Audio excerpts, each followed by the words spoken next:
Let's click the button. And we are live on Twitch. Hello. Welcome back to Uncanny Adventures Skull and Shackles campaign. We are playing the Pathfinder adventure converted to DnD5e.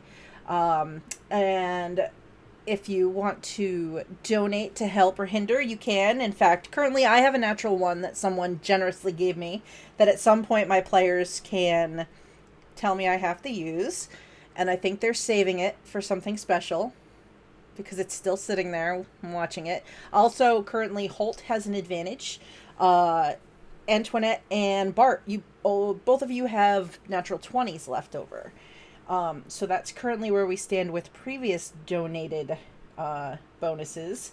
And so last time when we played some Skull and Shackles, we're in our second morning of the ship sailing out from Port Peril, the Wormwood.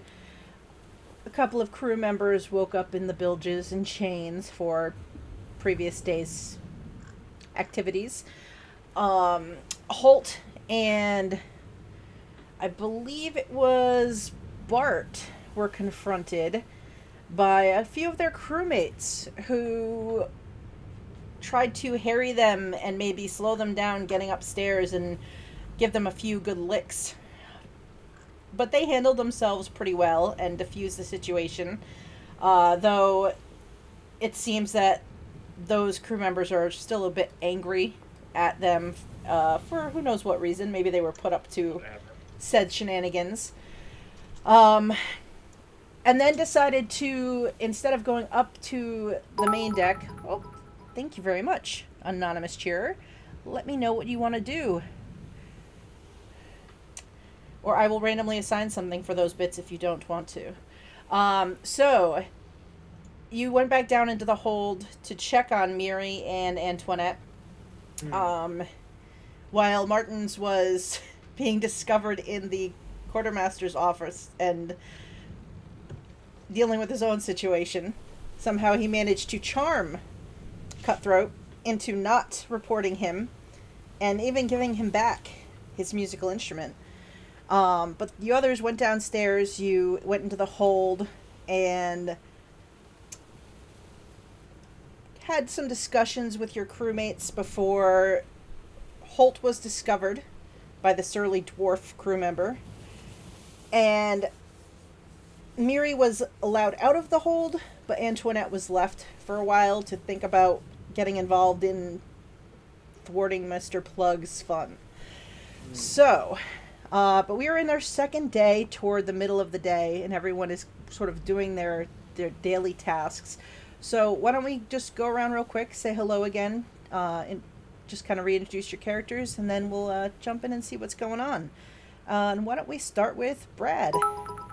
I'm Brad. I play Murray Watersong, and he's just around fixing things up. All right, and PaladinHulk. Hi everybody, I'm PaladinHulk. I'm a Twitch moderator for Random Tuesday, Geekspace TV, and Little Red Dot. Soon going to be starring on Margaret Crone's charity game again, starting 12th of June. And I'm playing Holt, and he's a paladin, and he's also a pirate, which is just a perfect fit.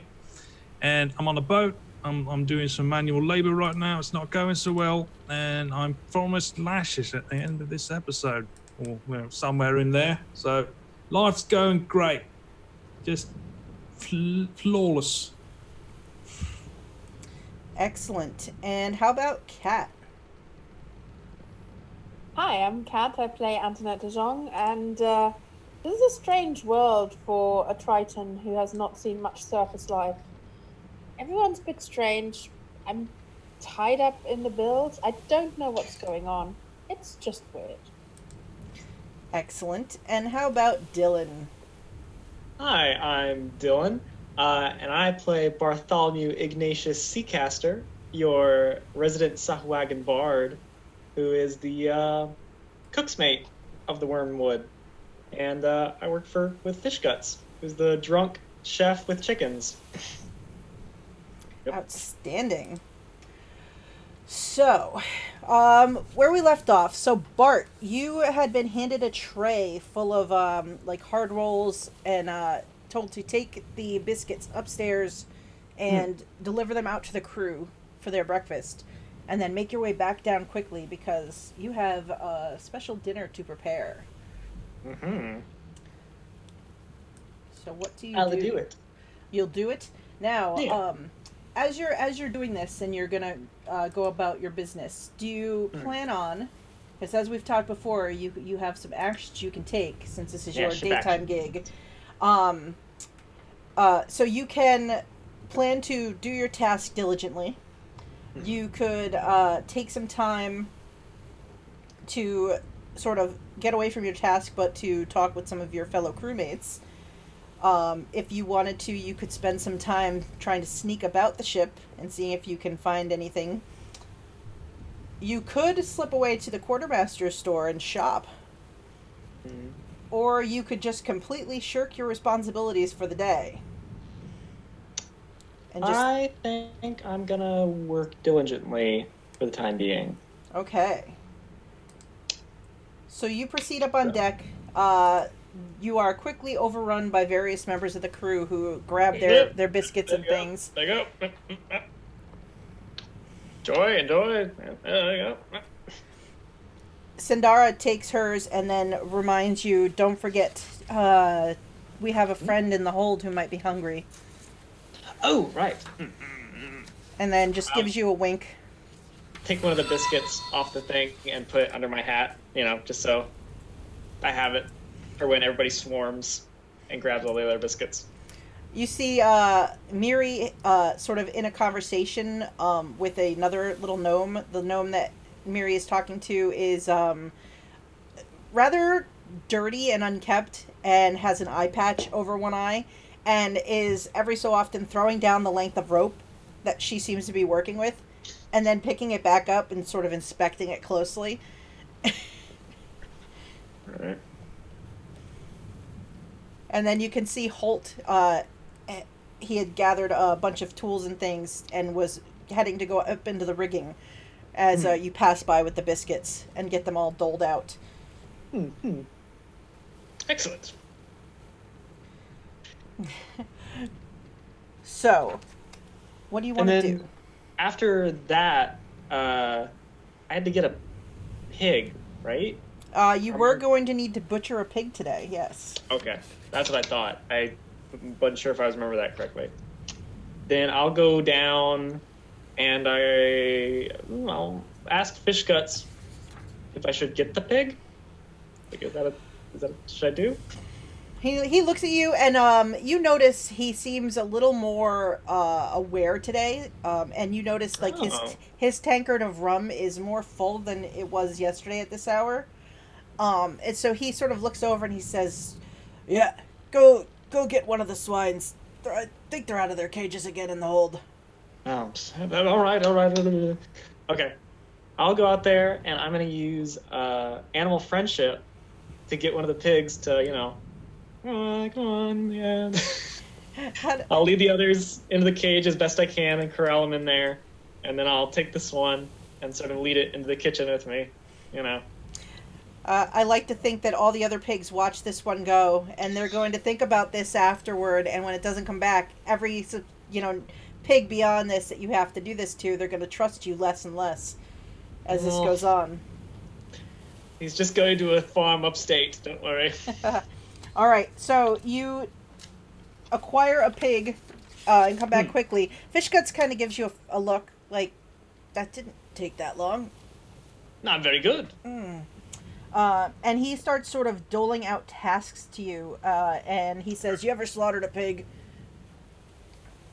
No, but I've used a scimitar to slice through a man before. I doubt they're that dissimilar. He kind of like motions for you to sort of show him what you've got. All right. I'll find a cleaver amid all the clutter, I guess, and go at it. All right, you do, and as you dig through, you notice amongst some of the knives and things, you see a really nice, like, masterwork crafted dagger sort of in the drawer with the knives. Oh, As you pick up a cleaver. It's just like, Okay. it's very out of place as you pick this up. can I take that and just slip it in my belt? You can make me a sleight of hand check to do so. Okay, sure. Let's see. Oh God, sleight of hand. There you go. All right, so you just deftly reach for the cleaver and with your other hand slip away with the dagger. And as you're closing the drawer, Fishguts doesn't seem to notice that the dagger is not there. All right, let's butcher a pig, Mr. Fishguts. So do you want to roll me a nature? I was gonna say, what do I roll for butchering a pig? Well, I would say nature, just Really? you're trying Okay. to cut up this pig in the proper way. Oh, damn it. Why can't you be on the other side, that 20? So as you're doing it, Do you have a natural one? as you're attempting to do this, Fishguts is watching you, and eventually he steps in as he is very concerned that you might do more harm than good in the butchering of this animal. What? I've never seen this inside a creature before. Oh my. And he sort of walks you through a little, like, step by step of how you... These pigs don't have poison sacs, do they? He's... Poison... Like a fugu, sir. It's a pig, son. It's a pig. Just a pig. I don't know their biology quite that well, I'll be honest. Well, let me walk you through it a little bit. And he does. He talks you through, like, each step of carving the pig, and which Jeanette doesn't know because she's never had to do it, but he'll walk you through it. Okay. Let's see here. Do nice for bacon, okay. Mm-hmm. I mean, I've paid for someone to butcher a cow for me before, but I've never had to butcher a pig. Really? Yeah. Okay. That's some... Context. It's true. So, I need you to, with Fishgut's help, roll me a survival check, too. And because Fishguts is there, make it with advantage. Will do. Oh, hey, look at that. Ooh, that's nice reverse. So, All right. so you spend your day with Fishguts. You slaughter the pig, you prep the meal. He puts you in charge of making the fish stew for the rest of the crew for dinner, while you're making the more extravagant food for the captain and his officers. You do notice, working this closely with Fishguts today, and that he is sober, he is actually, it appears, a very talented cook. Oh. He knife skills are on point. You see him seasoning things and tasting things, and you almost, through all the, like, grubbiness of him, you almost could see, like, if he was cleaned up and in a different situation, he could literally be like a almost fine cook. Could I ask you a question, Mr. Fishguts, sir? Of course. How exactly did you come to serve here aboard the Wormwood? That is what it's called, right? I'm not getting the ship name wrong? It is the Wormwood. So he sort of gives you a look, and he says,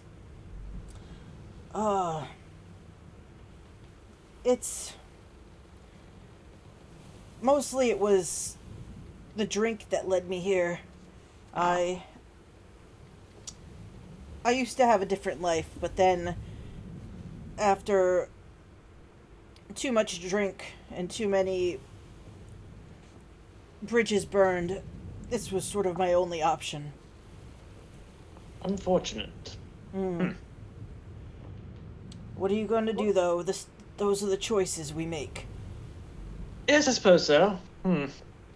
Bart kind of, like, fingers the rim of his cap a bit. And I think they just have some small talk throughout the day. You know, get to know each other a little better. Okay. And I also have a question, Jeanette. Yes, Dylan. I have a racial ability Mm-hmm. called Cunning Artisan, where during a short rest, I can harvest bone or hide from a slain beast, construct, dragon, monstrosity, or plant creature of size small or larger, and create something using those bits. So... Like a bloody mess. Well, I was wondering if I could take some time while we're kind of prepping dinner to take some of the bones out of the pig and fashion them into darts. Oh. Does this require any kind of roll, or is it just a straight ability? It just says during a short rest, you can harvest bone or hide from those types of creatures to create one of the following items: a shield, a club, a javelin, or 1d4 darts or blowgun needles. To use this trait, you need a blade, such as a dagger, or appropriate tools. Well, seeing as you acquired such a fine-looking dagger in the morning before you started your work, I would say that yes, during the course of cooking, as there's a lull, you can spend some time. And in fact, as you're doing it, you definitely have a interested audience as Fishguts sort of watches with awe. And he's just making some scrimshaw or whatever. He says, "Can't butcher it very well, but I guess we all have our talents, boy." Oh wow! And I make 4 darts. There you go. Excellent. So make note, you have 4 darts made from a poor little pig. Oh no. Man. I am very confused about that racial ability. As am I. I don't understand it. And I also like to put out a service announcement, because it seems that we harm a lot of pigs on my channel. In real life, we don't condone harming. But this isn't the first game where a pig has been in danger in my games. So. Alright. So. All of you who are not sitting in gross, stinky water are going about your daily tasks. So, Antoinette, in the morning, Miri was freed from his binds and taken upstairs, while you were left chained in the bilge, in the dark, in the water, and all by myself, to your own devices. During the course of your day, because you are left down here for most of the day, is there anything that you would want to be doing within your length of change, which should maybe let you go about 3 or 4 feet? I think it's so Antoinette has spent some time alone by herself, being a bit awkward. So she's used to being on her own, and she's just making the most of it, thinking things over about what's happened, because the whole surface world is still very strange to her. So no, she's not going to do anything concrete. Okay, so you spend your day just in the water. It's just chilling. Yes, and legitimately, because it is very cold. And you do me a favor and roll me just a Constitution saving throw, as you're stuck down here for a night and a day. That's not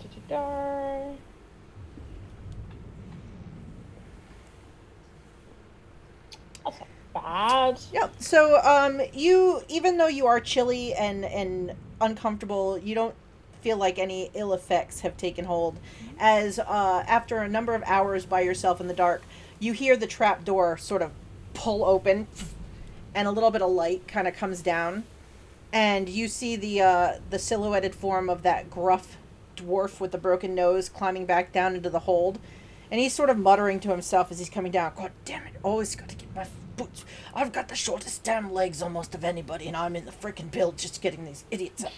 And he sort of splashes down and walks over and kind of looks down at you. But even sitting down, you're very close to his height, as he's trying to sort of loom over you. He says, "Have you learned your lesson?" Yeah, sure. All right, then. He reaches behind him, pulls out the keys, and he unlocks the chains around your arms. I am sort of use my wrists and make sure that all my bones are still working fine and everything's good. He says, "Day's work's over. Get yourself upstairs. Dinner soon." Annette makes her way upstairs, trying to remember retracing the route down there, thinking to herself that it's quite strange that she's getting dinner, but she doesn't have to do any work for it. But she's not going to mention that to anyone. And she's just going to make her way towards... Well, does she actually know where it is?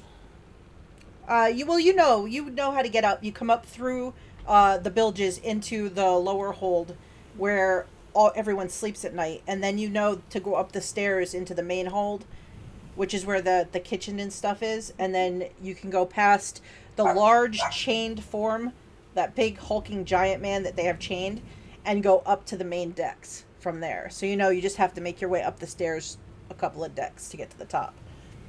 Sure, I make my way up there. Also, sorry about the dog in the background.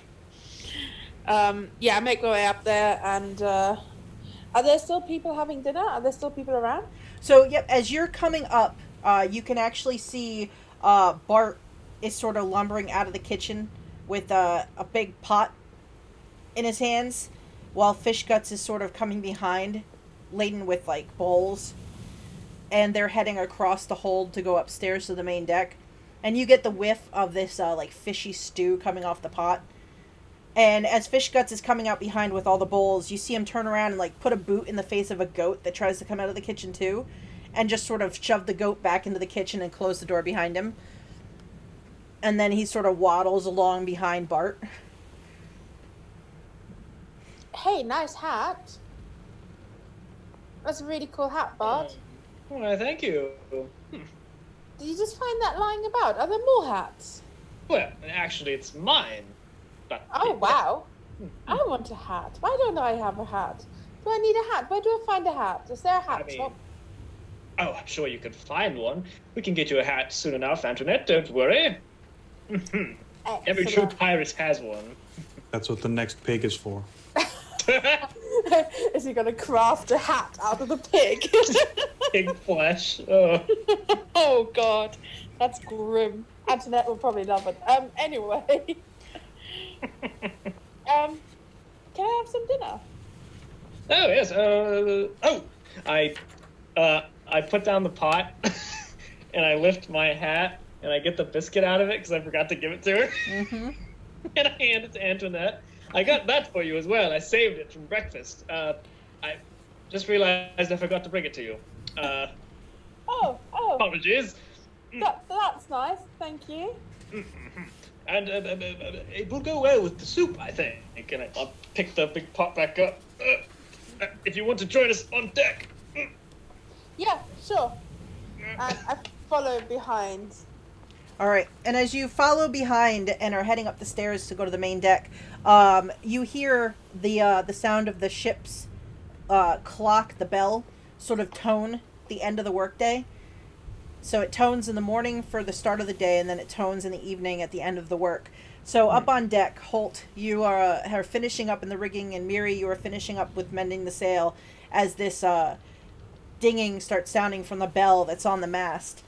And everyone starts to sort of climb down from the rigging or sort of put their tools and their buckets away from cleaning the decks and things and making their way into the area of the main deck as you see Bart kick open the door and come lumbering out with his pot of fish stew. Thank God, I'm exhausted. That was one hard day's of work. Oh, hey, the whole gang's here. How are you guys doing? Do you have fun? I wouldn't call it fun, but it's work. It needs doing. I think I did a reasonable job. Today was easy. I don't know what you're complaining about. What do you do, Miri? I just fixed some things. That sounds fun. Fixing things is good. It was easy. Well, you do have magic. Well, that's kind of a big help. Wait, do you not have Magic? magic? Not really, no. I'm Oh. just a guy. Oh. So what did you think about magic? How do you... I was really high up. I could just see you casting all them spells.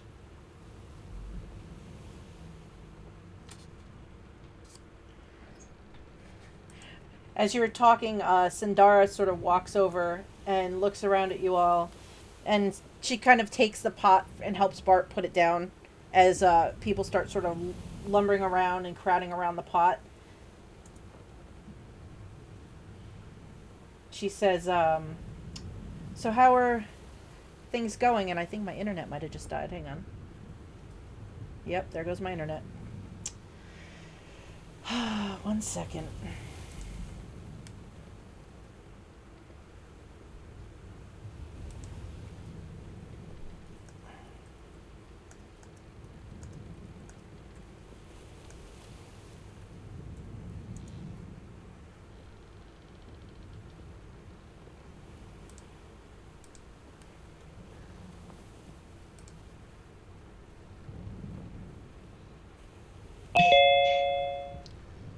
Hey, there you are. Hi, 1 second. God, I love internet. Chaos.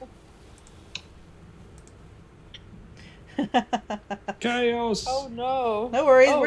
we're still here, but everybody's in different windows, so... Hey, no. Oh, well. Well, 2 people are in different windows. Let me fix them real quick. Whee! I'm a Sahoogan.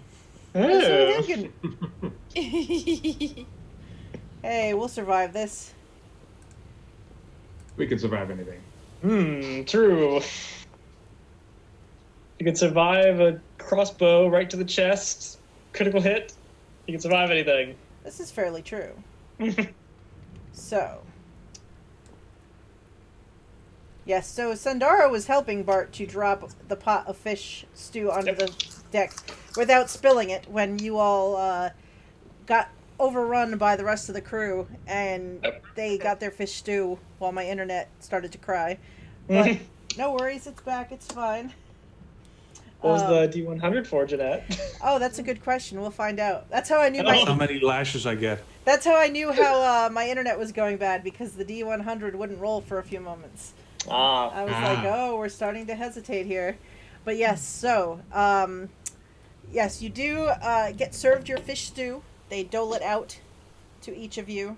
I take my bowl, I sit down, and I eat it.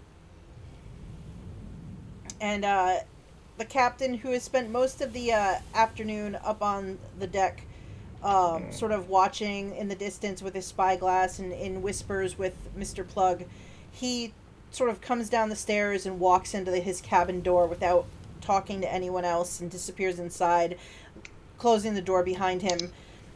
You see various ship's officers sort of, as they finish up their tasks, clean up and head for his cabin as well, as Fishguts heads back downstairs and is intent on getting the food up to his cabin for dinner. And thank you, Katie, for the bits. Are these are all for me, Katie? Oh my god, Katie. Oh boy. Oh boy. Trying to kill us, I think. I get 5 nat 20s. What have I ever done to you? So, and Master Scourge walks over and looks down at the group of you sort of milling about and says to Holt, so you I get to give some lashings to tonight. Seems like so. Is it time now? I would say yes. Alright, I wolf down the rest of the food real quick and then Why is he getting lashings? What did he do? I thought he worked all day. I did, but I was late on account of those men that were setting to beat us up. Remember? Yes. Yeah, not great. But, I was late, so it's technically fair. He his eyes fall on Bart and he says, you didn't even bother to report this morning for roll call. So I reported for duty with Mr. Fishguts in the galley. You report to duty with me first. Why did Mr. Fishguts report for duty with you? That's none of your business. And he motions for you to also follow Holt for lashings. Sure. Sorry, mate. Whatever. Mrs. Goose, can I ask a question? You can ask a question. I don't guarantee that I'll answer one. Like, it's fine. Like, you sent those men to beat us up, right? Because there were men sent to beat us up. And I'm assuming that's you, and that's fine if it is. But if it's not, I figured you should know. Like, if it's some rogue element on the ship sending people to beat other people up. I don't know what you're talking about. Can I do an insight check? Sure. I don't believe that. I think I should also do an insight check, because... All right. You've a bit.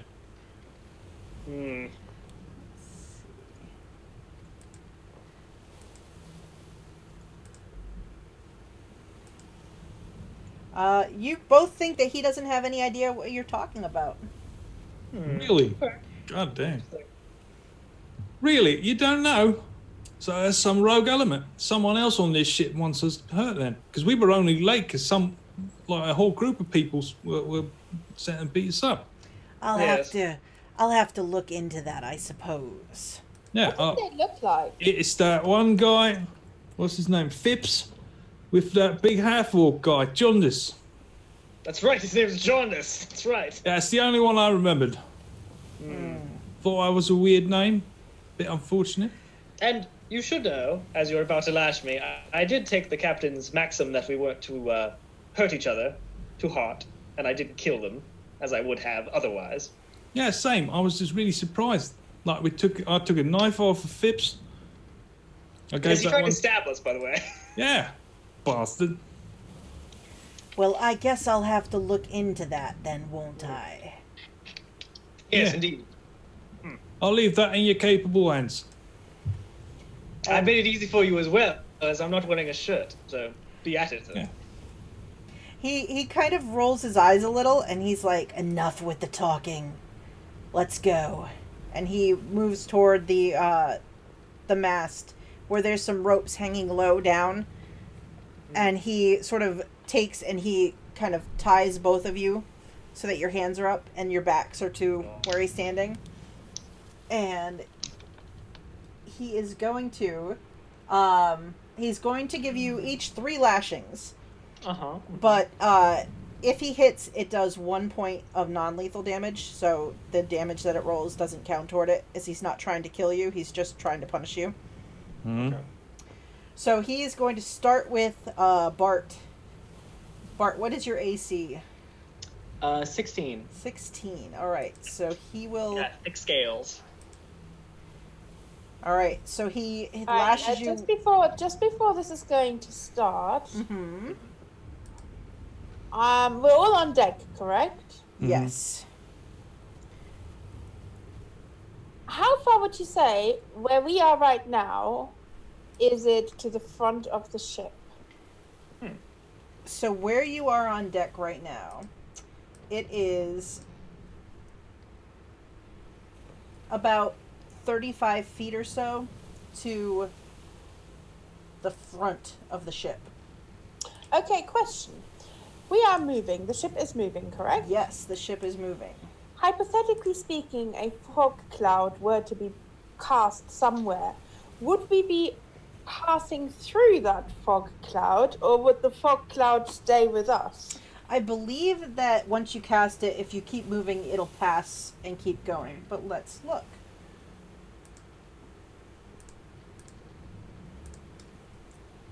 Because I believe it disperses over time. Yes, a 20-foot radius sphere on fog center on a point within range.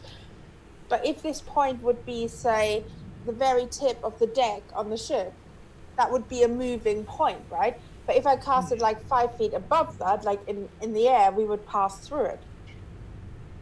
A wind or moderate or greater speed can disperse it.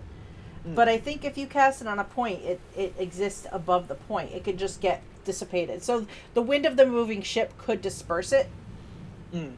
So it wouldn't last for a super long time.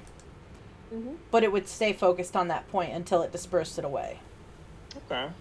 Okay, what I would like to do is I would like to cast it like 5 feet off the ship at the front so that we move through it. Okay. So I want to make that in a stealthy kind of way that nobody can see it. So I guess that might be sleight of hand, I guess, or something. Yeah, you can roll sleight of hand to try to casually cast the spell without anyone really noticing you, as most of the group is sort of paying attention to. Yeah. I would like to also like step a bit back and do it sort of behind my back sneakily in a way. Okay. So, Jeanette, I have a quick question for you. Mm-hmm. As we do all this, does there happen to be water lying on the deck? Like a puddled water or like water in barrels? No, water like just on the deck, not necessarily puddled, but maybe just the deck's a little wet from being swabbed during the day, and just from moisture from being at sea itself. Yeah. I would say yes. So okay.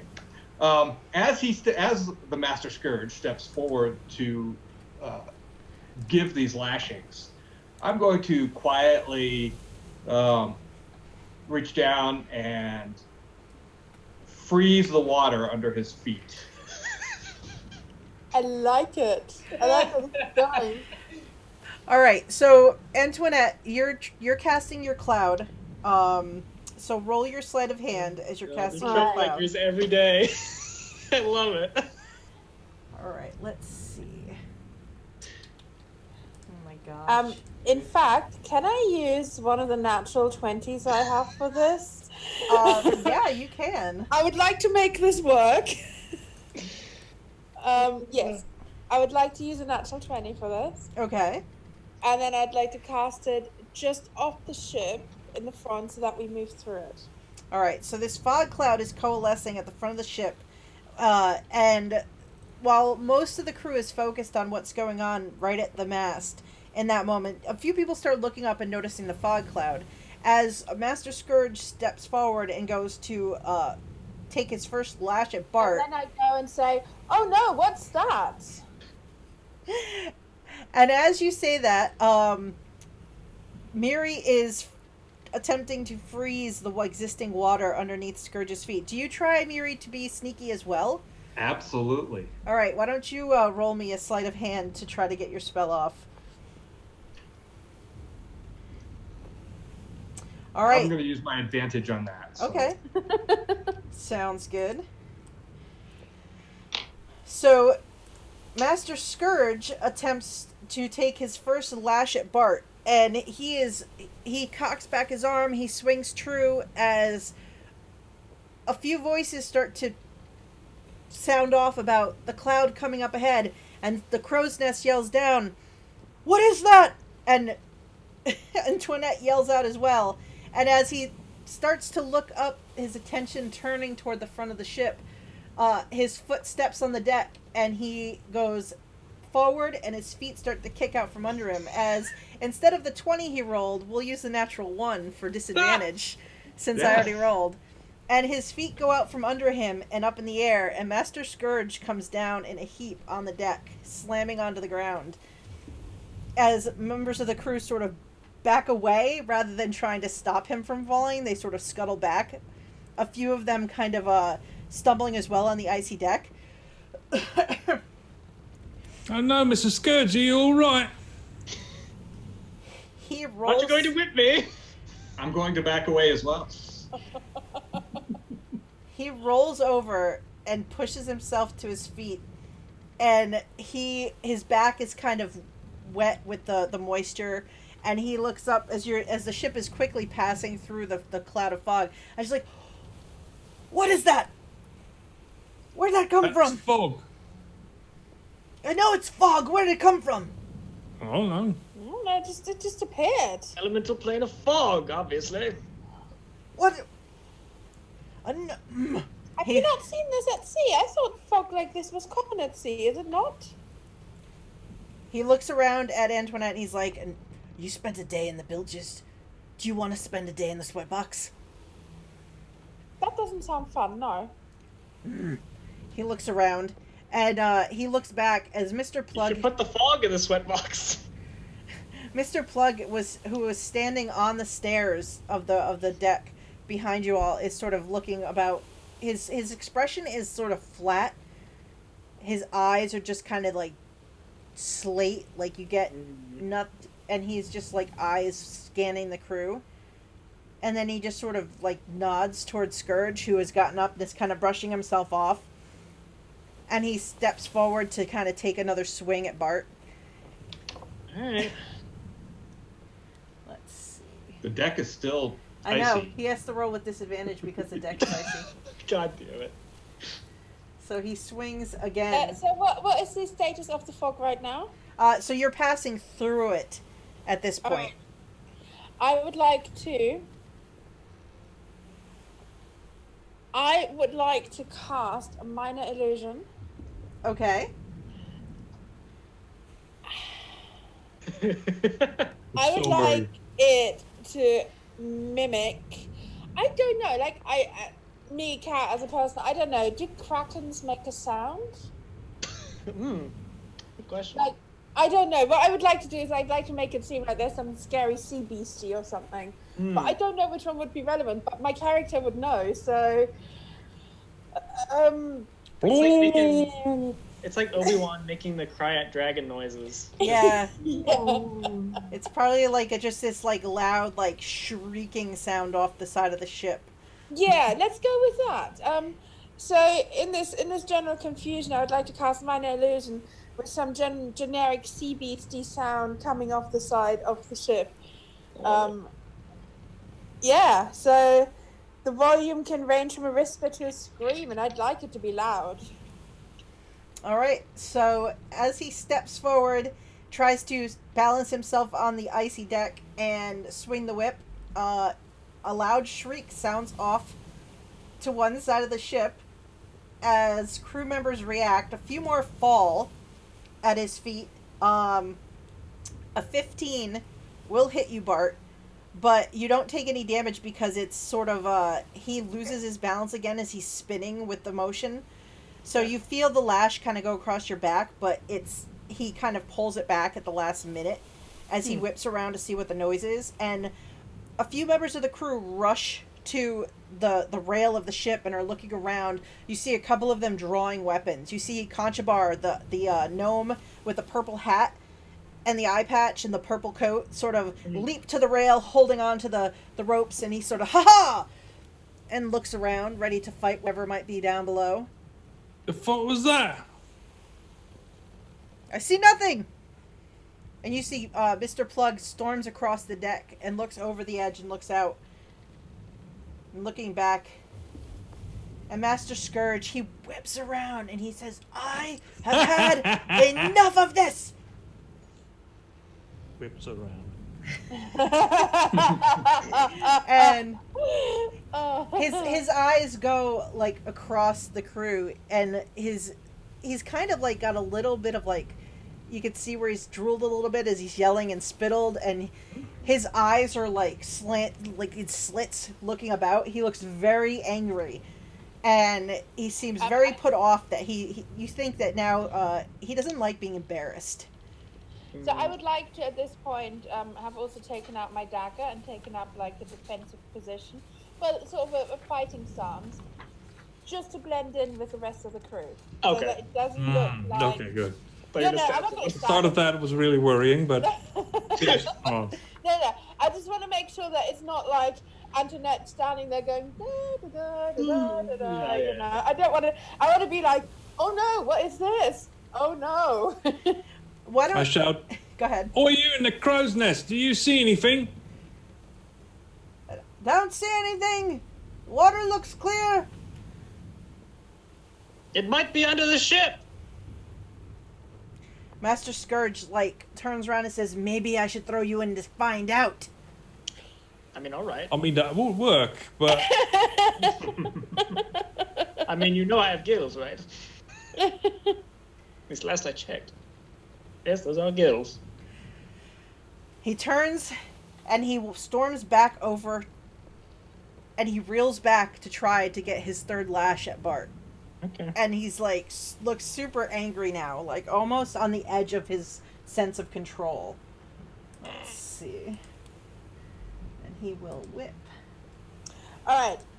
All right. How far away am I from the other He's not gonna side? get any of these lashes. Poor man. I would like. Am I close to the edge of my the God. boat, the railing? Yeah, you were within 5 feet. If you moved with the rest of the crew to look like you were Yeah. trying yeah, to check, sure. yeah, so you'd be within about 5 feet of the rail. How about a little shape water action? What do you do? So a bit to the front of the ship, because we're sort of middle-ish, aren't we? Like near the. Yeah, the you're about mast. midship near the central and mast. we're looking over. So I would like it to be like, I don't know, shape water goes quite far. I think it's like 30 feet distance. So I'd like it to do towards the front of the ship to the side, like move the water around there to make it seem there's something in the water that we've just hit or we're about to hit or something. I'd also like to do this like sneaky. All right, so you're near the rail and you look forward and you want like the water to rise up in like a shape almost like maybe even like a big maybe piece of ice that the ship's about to hit. Yeah. We're going to Titanic this baby. Yeah. This sounds good. No, I can't kill the ship. We need to take it over. It's only 5 feet. It's not going to do anything. So roll me another sleight of hand to do this. Now you can have advantage because now you're kind of tucked in with the other members of the crew, and instead of being really focused, everyone is now sort of like, some people are still watching Scourge, but others are looking in the water, others are looking up and around. Like, you've thrown it into a bit of insanity. All right, so you shape this water to the front of the ship, and Conchabar yells, "I think it's coming up over there!" as he charges forward, wrapping his left hand in a rope and sort of swinging out with his rapier out in the direction of this water, as other members of the crew, like Rosie Coswell, kind of climbs into the rigging to get a better look. And as Conchabar yells, it again distracts Scourge for just a second as he attempts to hit you again, Bart. This time, he hits you, but it's actually him slamming into you as he slides on the ice, and because the distraction just takes his attention away from the floor, and he slides into you and slams into you, and he again ends up on his keister behind you on the ground. So I help him up. as this is going on, Seeing this. as this is going on, and I see the ice thing that Kat created on one side of the ship, I'm going to go to the railing on the other side of the ship, and I'm going to use shape water to create a water wisp that's dancing out on the water. Oh my god. All right, why don't you roll me a sleight of hand with advantage? Sorcerers! Oh my goodness. Oh, this is amazing. Let's see here. This is crazy. Does he notice? So, alright, so you go to the other side and you form this other sort of shape, and the large crew member, let's see, I want to get his name right. It's Crimson. You'll just see me waving my hands around. Yeah, so Crimson Cog, the big kind of surly guy who's like he wears like his big blue bandana around his head. Yep. And he's not very talkative. He seems like always to be in a foul mood. He sort of sees you doing this, like waving your hands, and he kind of looks back over his shoulder and sort of steps to where you think for a second he's going to come up behind you and maybe grab hold of you, but instead he puts his large frame kind of between you and the area of the deck where Mr. Plug was standing, as his head is whipping around. And as he looks in this direction, all he sees is Cog just kind of leaning over and looking off the rail and pointing down off the ship. But he has no line of sight on you because Cog has interposed himself between the two of you. That's a good man, Cog. We have an ally. At this point, Plug sort of storms forward, reaches down and pulls Master Scourge up from the deck and looks at his... I did that. Oh, okay, so it was you I've pull him up. already helped him up. All right. He kind of shakes you off and he's like, your turn. Enough of this funny business. No, I don't mean to be difficult, but should we really be doing this with all this stuff going on? This seems like a strange part of the ocean, so... How about we first settle this and then get back to like hitting me in the back? I'll be here. Make a persuasion check. Oh my god. He seems very focused on wanting to do this. That's all I get to do on this ship, okay? Oh my god. Good job. So he stares at you and he is just like gritting his golden teeth as he's looking at you. You know I'm right. Turns around and you can feel like coming off of him just this anger, like the idea that you actually were making sense and you were right. It seems to have infuriated him even more as his eyes and he's like, find out what's going on. Check beneath the ship. Up in the crow's nest. Do you see anything else? The captain has an important dinner tonight. He can't be disturbed. Enough of this. And he sort of storms off to the edge and he's looking over the rail. And Mr. Plug is just looking at you, Holt. Mm-hmm. That's like just dead look. He looks over where Bart is as Sandara has come over and is starting to unlash you, Bart. Oh, thank you. Appreciate it. And then his eyes kind of fall on like a few other members of the crew. He kind of looks at Rosie for a minute up in the rigging. He looks over at Conjabar. His eyes pass over Antoinette and Miri. They linger for a few extra seconds on Miri. You all right, sir? You're looking a little, I don't know, thoughtful. He just looks back at you and he's like, this is the last time. If there's any more shenanigans, we go straight to the sweatbox. Yeah, I didn't do nothing. I just stood here. Mm-hmm. Shouldn't we be investigating these things that are going on? Everything seems to be going on. There's like Just monsters out there and ice and I don't know what's going on. I lean into Sandara and I'm like, Besmara. She kind of gives you a wink when she leans into you and says, yes. She's like, but, we should be a little bit careful. I agree. Fishguts is like leaning against one of the rails and like watching this all going on and tapping his big meaty fingers on his bicep. And he says, I really should have finished that rum today. Still time, sir. Mm-hmm. He turns and walks into the stairwell and down. Thump, thump, thump, and walks away during all of this. Sea monsters, time to get my drink on.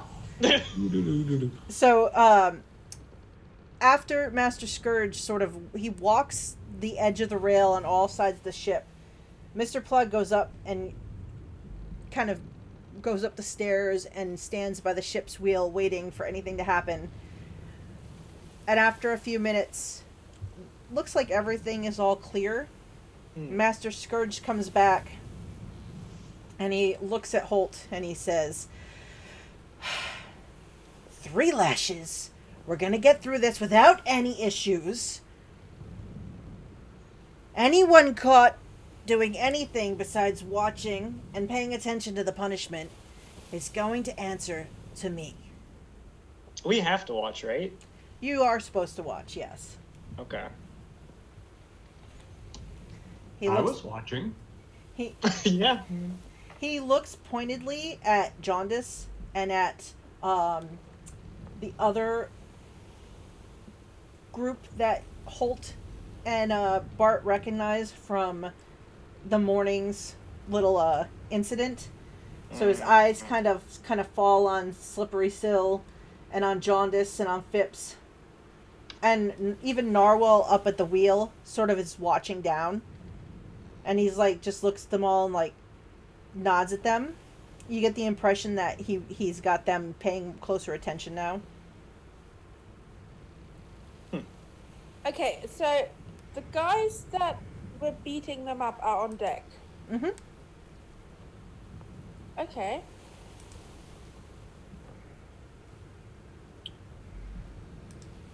With minor illusion and recreating sounds, would I be able, having heard them talk, would I be able to recreate their voice match? I mean, you've heard everybody talk on the ship for the most part, even in small snippets of certain crew members that you haven't gotten to interact with. So you probably could do an impression of almost anybody's voice. So everyone's watching right now. Yes, everyone is turning their attention back to the center mast where Holt is being tied up for his lashings now. I've taken my shirt off for this, because I don't want it to get damaged. That seems fairly reasonable. I would like to minor illusion one of the guys' voices and make it shout, "Stop! Stop! This isn't right. Stop." Whose voice do you want to try to use minor illusion for? What are the names again? So there was, let's see, there was Phipps, and you've never heard Jaundice speak, so you can't do Jaundice. There was The captain. There was the captain that you've heard speak. There was Slippery Sill, and there was Mayheem, who was this big, sort of brutish-looking fellow. So Mr. Phipps was one of the ones, right? Phipps was the leader. He was he's the fat, sort of shaved head, fat kind of bully. Yeah. All right, let's take him. He seems reasonable. Okay. Yeah, stop. This isn't right. Stop right now. All right. So you're gonna do this. Minor illusion that. So give me a sleight of hand. You do know that there are more paying attention. Do I technically have to declare the natural 20 if I want to use it before or after the roll? You should roll. Say you want to use it before, but. All right, I'm just gonna by default say the natural 20. I want to make this work. All right. I'd like to use one. So with the nat 20, what is your total? Sleight of hand has a 1. That'll be 21. 21.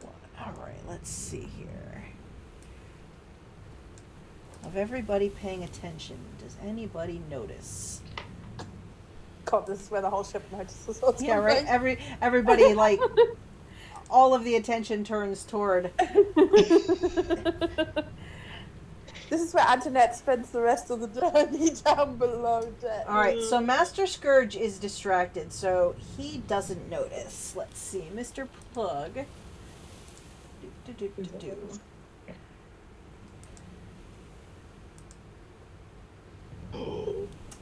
He doesn't catch sight. He like looks. You time it so he looks away, in the other direction as you do it, and then as for the others, we'll just do one roll for them. All right, here we go. They do not notice. So what do you say in Phipps's voice? Stop. Again. This isn't right. Stop right now. Stop. All right, so Phipps's voice rings out over the group as Scourge is about to swing at the back of Holt. And he turns and looks at Phipps and he says, "What? This is exactly how things work, Phipps." And Phipps is like, "I didn't say anything. I didn't say anything." And Jaundice is standing behind him and sort of shrugs and is like, He's like, no, I didn't say anything. That wasn't me. I think we all heard you, Mr. Phipps. That wasn't me. No, it wasn't me. What was that about the next interruption, Mr. Plug, Master Scourge? Yeah, I'm getting real confused now. Scourge looks at Bart and looks back at Phipps. And Phipps is like, And then you hear Rosie from behind. You did say that the next person to interrupt was going to have to go in the sweatbox, I think? Didn't you, Master Scourge? You're a man of your word, aren't you? And he just looks down at Phipps. And he walks over and grabs him by the scruff. And he's like, I did say they'd have to go in the sweatbox, didn't I? Yes, sir! And the others look around, yes, sir. And he sort of starts dragging Phipps, who is like fighting back, like, no, I didn't say anything. He walks him over to this like chest that's sitting on deck made of metal, and he sort of kicks open the lid and kind of forcibly shoves Phipps into the chest, and then slams the lid shut and takes and puts a lock on it and locks it shut.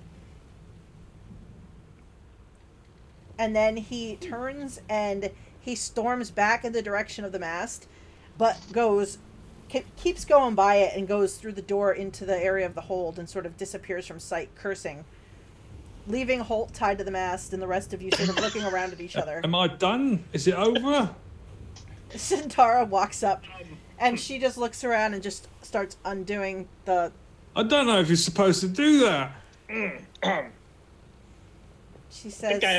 I have the captain's feast to take care of. Oh my god, that took so much. I think I should just stay here until Mr. Scourge gets back.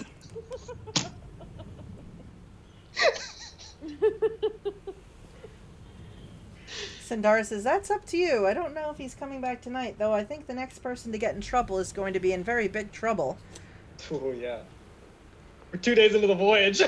I'll just go find him then. You untie me, I'll go find him, I'll find out what's up. Oh, man. Maybe like, don't. He seems like he wants just to be on his own. Maybe... Some Scourge time. Yeah, just, I don't know. Let's have a group huddle, guys. Let's just chill and have fun together. Oh, I have the captain's feast to. Yeah, go on. Don't want to get in more trouble. All right. Who's he having the feast with?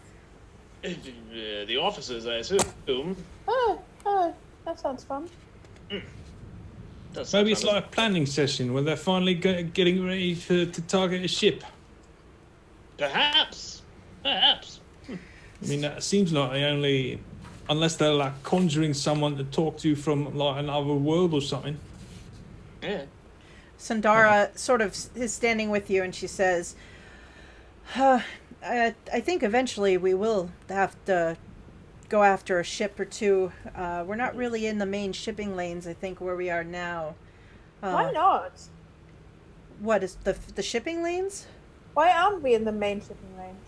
I'm not sure exactly the captain's plan at the moment, though I do think I heard some talk about before we can really go up against another ship, just making sure everyone is trained up properly as far as there's certain skills, I guess, that they think some of the new people, me included, you all, need to kind of hone before we can do that. Why do you think they needed so many new crew members? I mean, the ship seems relatively adequately crewed already. I don't know. I've only been on board a little bit longer than all of you, and I think that quite a few of the others are new. I know that Rosie came on board when I did. Cog over there may have been a bit longer. Some of those more rough and tumble sort that hang with Master Scourge, they've been here. I think they were part of the original crew. I'm not sure. They don't say too much. Otherwise, I don't know. I think there's a good portion of the crew that is fairly new. Maybe only a month or a few months worth of time on this ship specifically. Wow, that's very new. I wonder what happened to all the old crew members. I'm not sure. They were all whipped and put in a sweatbox at sea. Well, They're all in there, eh? Well, boy. some portion of them may still be left in the sweatbox, or at least along the bottom of the boat. It's weird that Phipps would call out like that, considering he's the reason I was late in the first place. That was pretty strange. Phipps he's Change of usually, heart? I don't know. He generally has both of his lips stuck to one cheek of the Master Scourge of the other. I don't know. Well, maybe he recognized that it was his fault you were late. It He was. decided to take advantage of that. Or We did give him a responsibility. good thrashing. Oh, So- we did. Took his dagger. Yes. That was, Yeah, I'm thinking like Mr. Plug sent him I think so too. to delay us for some reason.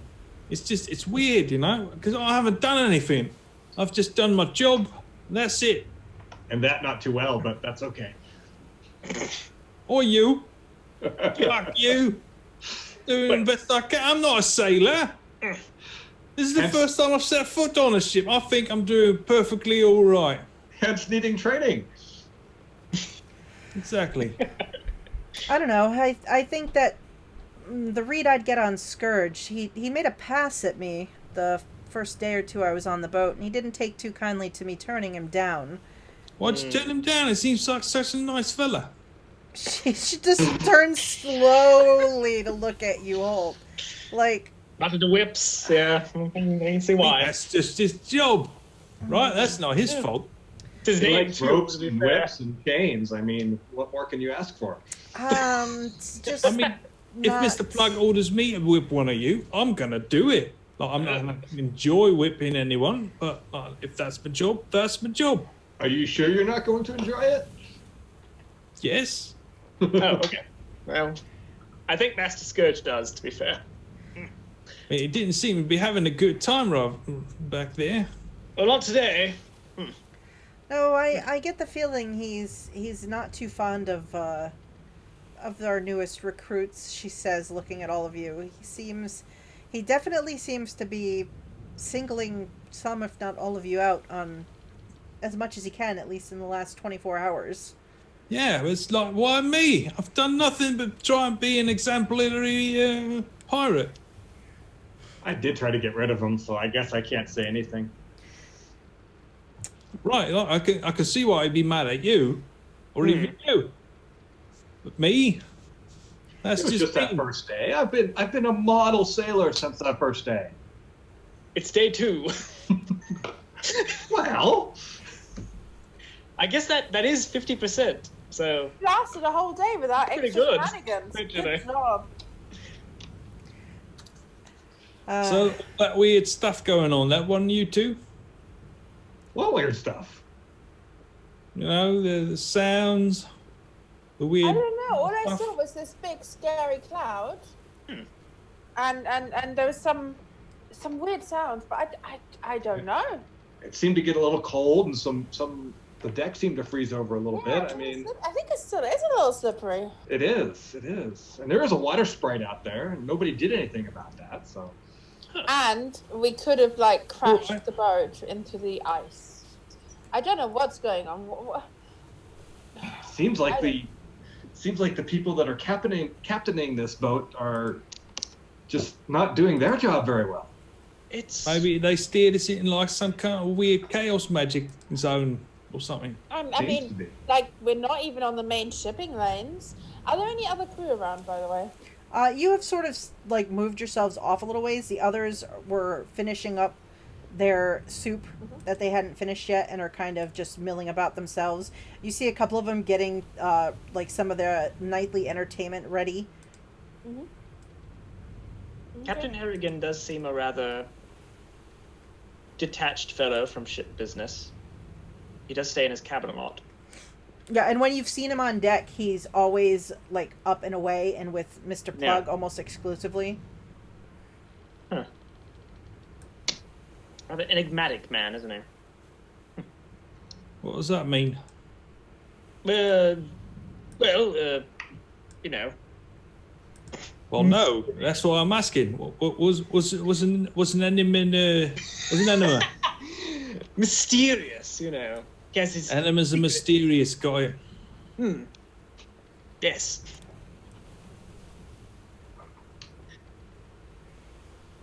So, I don't know. Perhaps I could. I don't know if Fishguts and I. The cabin girl delivers the food to them, right? She picks up generally the meals for the captain and brings them to him. You haven't been allowed to do that in your first day of work. Oh, that's understandable. Okay. Like, where's the trust, people? I don't know. Where's the trust, people? I don't trust anybody yet. I trust you guys because I rolled a 6 on my insight. I think I trust Sandara at the very least. Of the other people. And Fishguts. There's some people here who are certainly on our side. Indeed. As you're having this conversation and Martins was kind of listening, you see Cutthroat come up, the quartermaster comes up and just sort of unceremoniously sort of grabs him around the shoulders and steers him away and sets him in a spot where she can sit on the stairs and is like, play. And you see him sort of take his musical instrument over and start to play a song as she sits, and a just smile kind of comes over her face as she starts to kind of move with the music. I think I'll go and join Cutthroat and sit next to her and join the swaying and stuff. It's nice he got his musical instrument back. Yeah. Sounds like fun. Music is just it makes life livable, you know. That music's a good tune. I'm exhausted from all this work stuff I did during the day and that weird whipping thing. I'm just gonna leave Mr. Scourge a note saying I've got a bed, and if he wants to whip me, he can come wake me up. Why leave a note? I want to be polite, right? He knows where you live. Not exactly. I'm going to draw him a little map. A small map.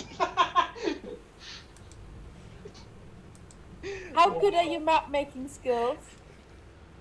I don't know, pretty decent. I make the best maps. He so. draws a diagram of the hold and notes hammock 15 row 2. Big X on it.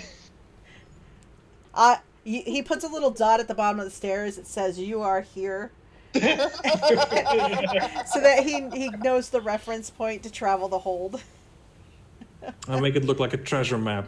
little dashes. X marks the spot. Just in case.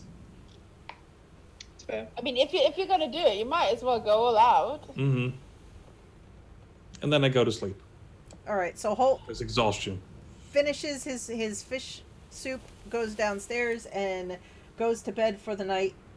The rest of you, they provide rum rations, which, as you're going down the stairs, Fishguts hands you one as he's coming back up the stairs, Holt. And he... Oh, right.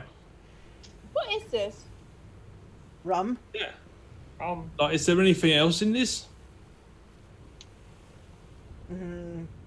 Probably, because it's cheap rum. Ah.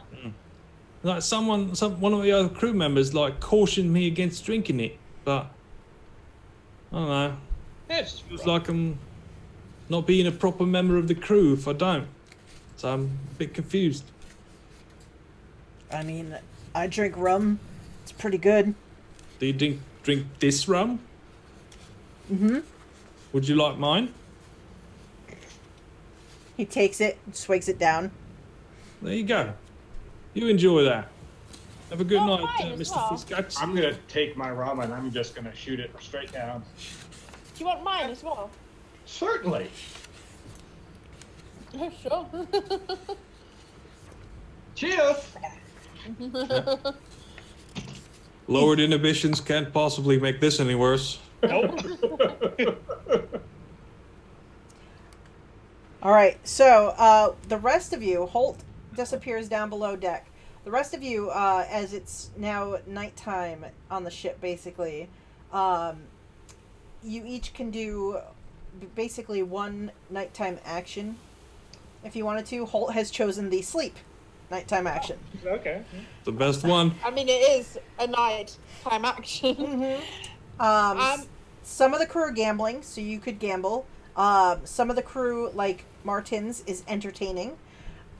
You could take some time and try to talk with another one of the members of the crew, see if you can, either gather information or work on your inter-crew relationships. You also could attempt to explore the ship and see if you can find any areas or things that you haven't yet discovered. Or you could straight up try to sneak off and try to steal. Because you are pirates.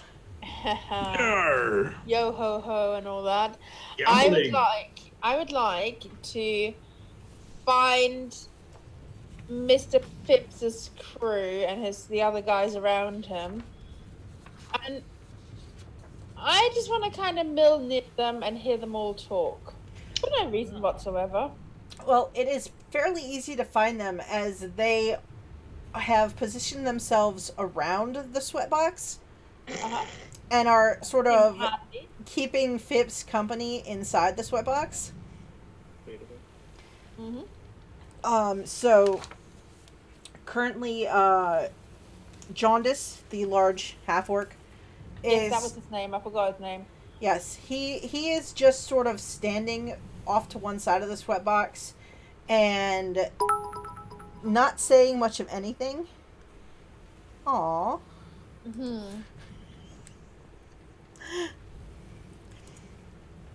And the others are kind of just whispering amongst themselves. Do you want to try to be sneaky so that they don't notice you nearby? Yeah, I guess. Yeah, let's go with sneaky.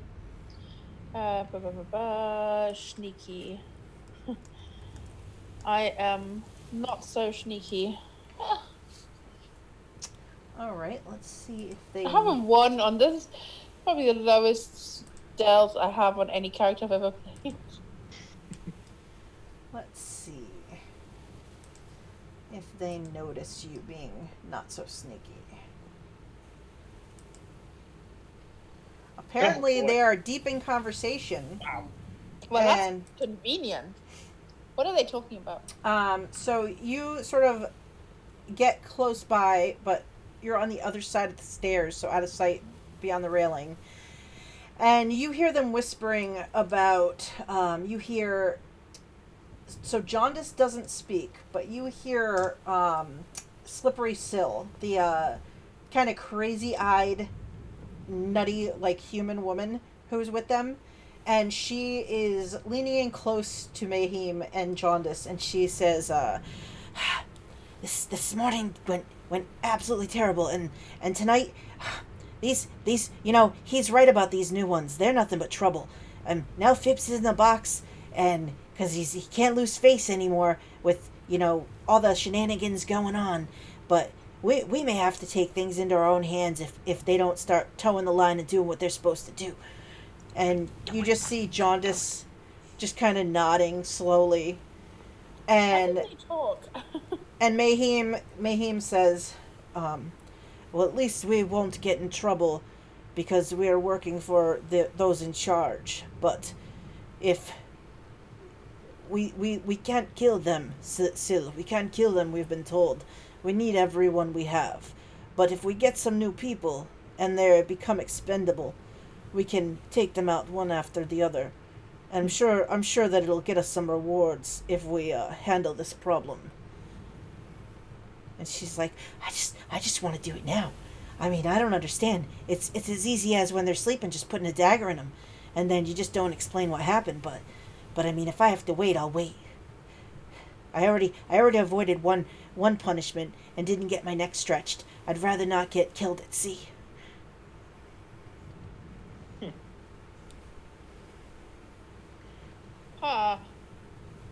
Interesting. So, and that conversation goes on between the two of them. Jaundice never says anything. He occasionally nods, leans in closer like he's trying to listen, more closely. But otherwise, he does not contribute at all to the conversation itself. Okay. I slink away.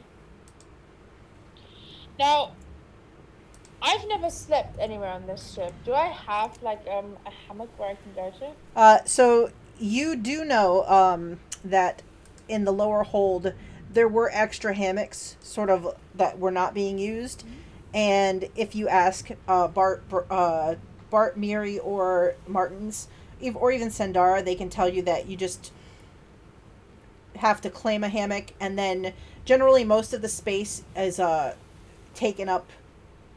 Like you probably would want to pick a spot closer to the back of the hold, because you might find yourself in an argument with someone who's already quote unquote claimed the closer spots to the front stairs.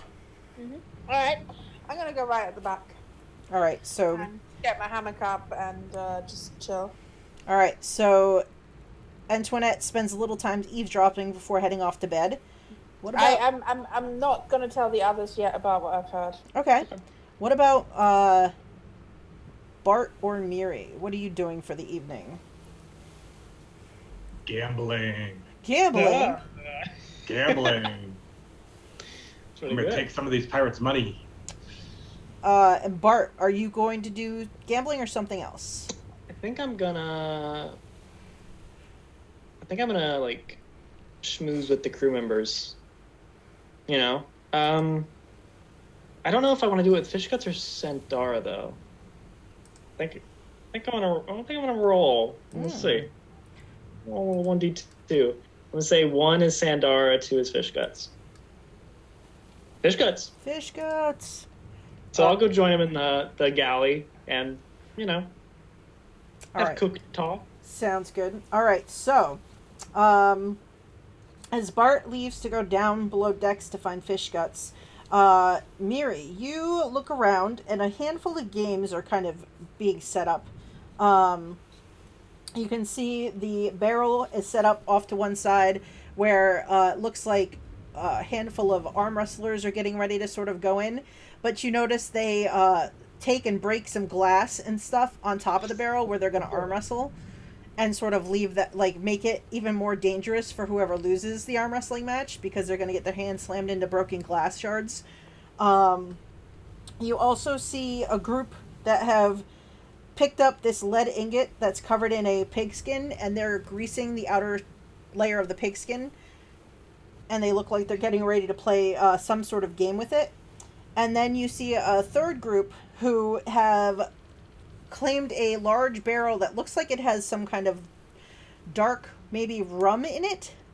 And they have a couple of glasses, and they look like they're setting up, a couple of them are pulling out some small coin pouches, and it looks like they're setting up some kind of a drinking game.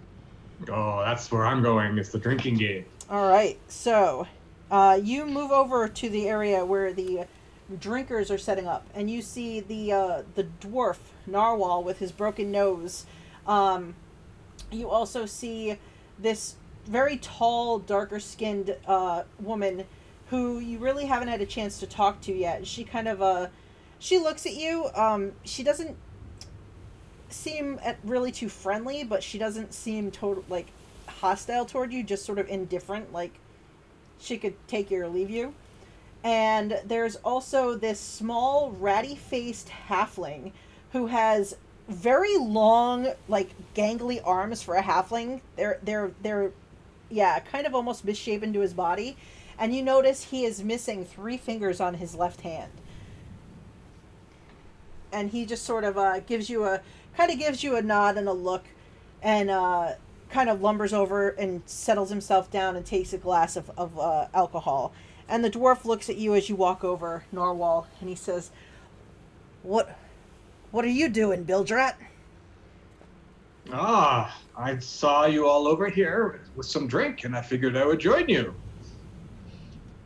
"Oh, you're going to play the game then?" Indeed. All right. So the way this works is you drink until somebody's left standing. Piece of cake. What's the gamble? The gamble. He says, you can wager as little as a gold piece, Some people wager up to 20 gold pieces. The one left standing takes the whole pot. But with this group here that's gonna drink, I'm gonna wager 20 that I'm the last man standing. Well, I don't have 20 to match you, but I'll give you all 10 that I have. And I will be the last one standing. We'll see about that. So, the others each wager 5 gold pieces apiece. So we have a total pot of 40 gold pieces amongst you all. All right, so let me just double check this because it's a fun game. This is all right. So let's see.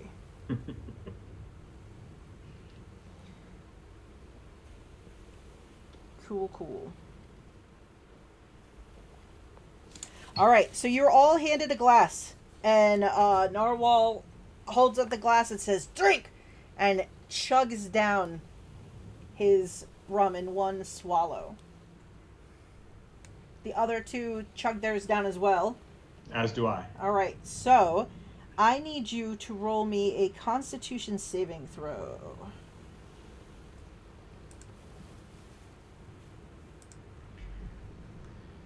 Piece o' cake. Piece o' cake. All right, so let's see. There's 3 of them, Jeanette? There are currently 3 of them, yes. I want you to take 3 nat 1s for their rolls. Whoa! Wowee! I want to win! Wow, all right. So, Hell yeah. Okay. Let's see. So they will each take a natural 1, and all 3 will fail their first check for this. As you see, Bart, as you walk away, you see Miri join this group and start chugging alcohol as you leave. So they all chug down their drink, and they kind of cough and sputter a bit upon ingesting this. But they're all still standing looking around. And Narwhal says, "All right, another one. You ready to quit yet?" And he points at Miri. No. Aren't you? That didn't seem to go over too well with you. So he pours in another glass. Everyone fills their glass and says, "Drink!" and chugs down another drink. I do as well. Another Constitution saving throw. All right, so let's see. They each have to make 1. Better than a nat 1. All right, so Narwhal. Ooh, nope. Are you using your nat 20s for this now? No, I'm not. Good call. All right, they all fail again. So you see them starting to stumble a little. That one was a little rough, Miri. That one was a little rougher. As you're kind of went down a little hard. Quick, just to check, what's your overall Constitution score? 14. Okay, cool. He fills up the glasses again and says, "Drink again!" I chug it down. All right. Piece o' cake. Yep. This one goes down a little easier than the second one. The 3 of them are starting to just kind of stagger a little bit. The halfling, he sort of leans on one of his arms back a little, like. Narwhal's like, "You quit?" And he's, "I'll do another one. And he holds out his glass, fills him up again, and he drink again. He says, and this time he's a little hesitant on swigging down the drink. I swig mine down. Oh, last time the halfling did a little better. He stumbles a little bit, and he looks around, and he's like, kind of goes to the rail and throws up over the rail. So now there's down to 3 of you. He pours you all a drink again. He's kind of a little unsteady on his feet as he's looking at you. You look a little discolored. I take mine down just fine. He kind of like gulps a little, and you hear like his stomach rumble. Oh, I didn't need the third one. As he is like staring at you. And you can tell he's trying not to get sick from it. The other competitor just puts down the glass and kind of stumbles away and sort of holds onto the mast as the ship is moving and is like trying to steady themselves. And so now it's just you and Narwhal, and he's just sort of staring you down. You ready to give up, Narwhal? I could do this all night. No. Uh-huh, sure. Again, drink.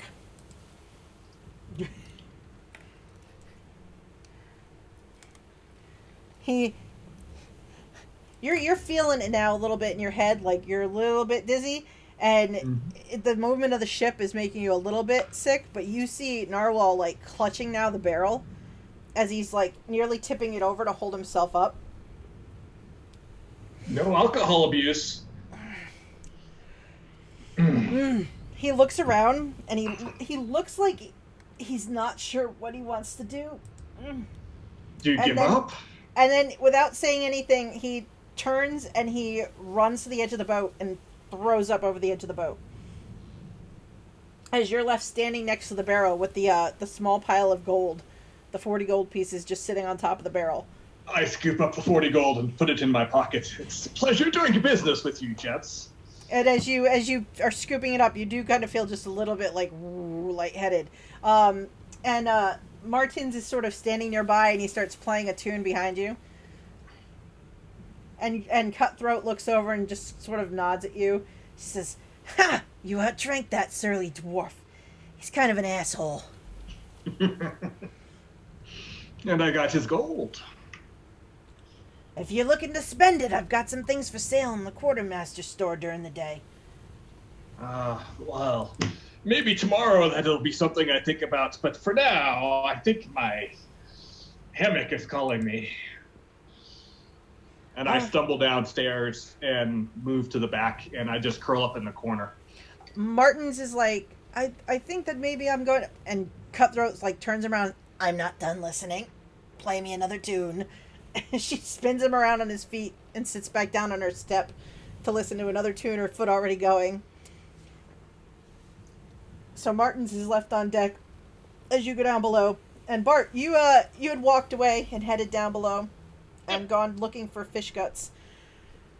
You actually find him lumbering down the steps from the captain's cabin. He probably just finished delivering the last of the food for the captain's dinner. As he comes down, and he's opening the door to the kitchen, and he sort of has to wrestle two of the goats back into the kitchen this time as they try to break free and make a run for it into the hold. "Get back in there, you stupid beast! You should be in your cage!" "God, no, not you!" I'll come up and help him. No. Corral the goats. Yeah, get them back inside. There, good. Over there.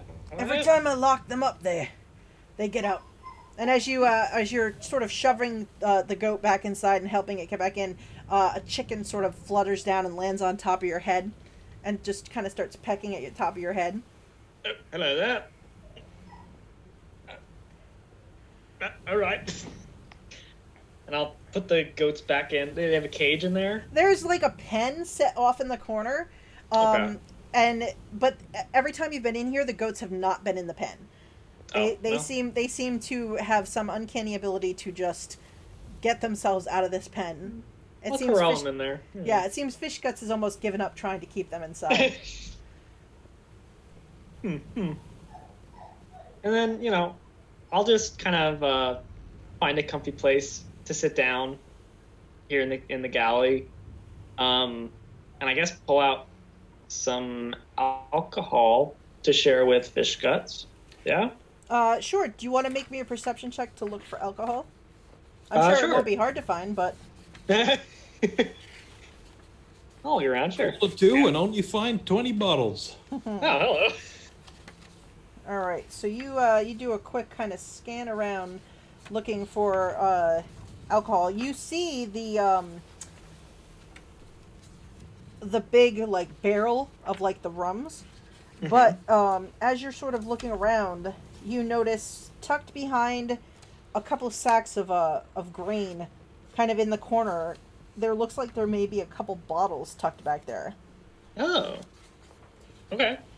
Well, scoot on back there, reach over, kind of fish them out. Okay, so when you fish them out, you find that there are actually 6 bottles sort of tucked back here, and they're all this like nice brandy that looks like it's a fine Chelish brandy. Oh, Chelish. Yeah, okay. Yeah, you actually looking at them, these tend to go for in the area of like 15 to 25 gold pieces per bottle. Like it's a really nice vintage. Okay.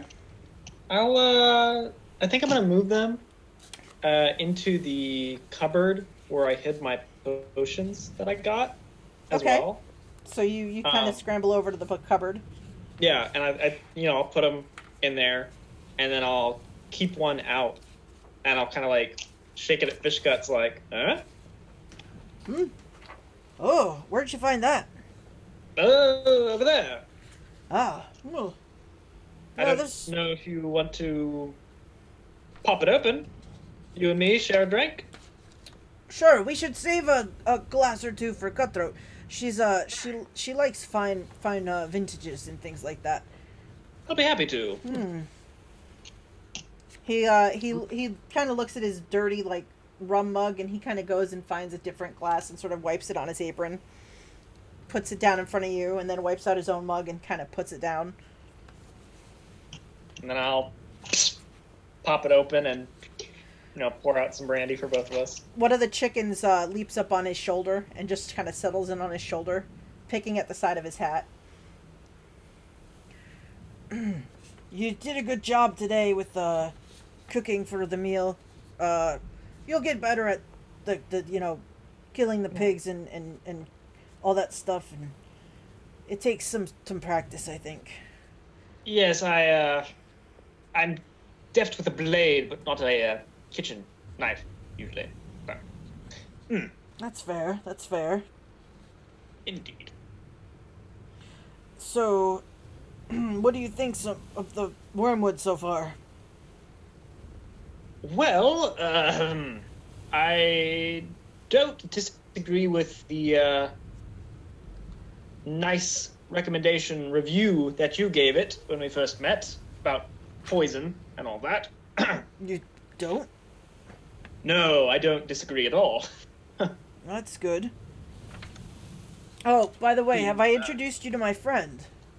Your friend? Oh, He motions to the chicken on his shoulder. No, I don't believe so. Yeah. Black-hearted Beelzebub. Meet Bart, the cook's mate. Bart, meek, black-hearted Beelzebub. I'll tip my hat. Beelzebub. He says it's a pleasure to make your acquaintance. Oh, that's good. He's very nice feathers.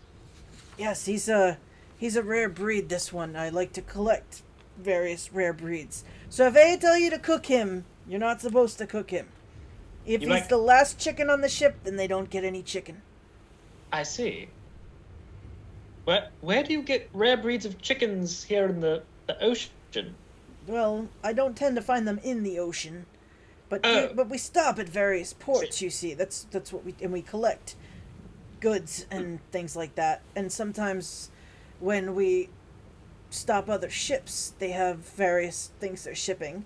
Some are rare breeds of chicken and other things, and I take my pick occasionally. I see. I wonder if there's an island of chickens somewhere out here, the Shackles. There might be. I mean, I've never found an island entirely of chickens, but... Who knows? All sorts of islands out here, aren't there? There are very many. I've been on ships for a number of years now. I used to work in a restaurant until I took to the seas. I figured as much by your cooksmanship. Don't know if that's a word. He doesn't seem to care. It says, you definitely should be careful around the first officer and his lackey. I've known a few people to just up and disappear that pissed them off. You know, it's not hard to make people disappear on the high seas.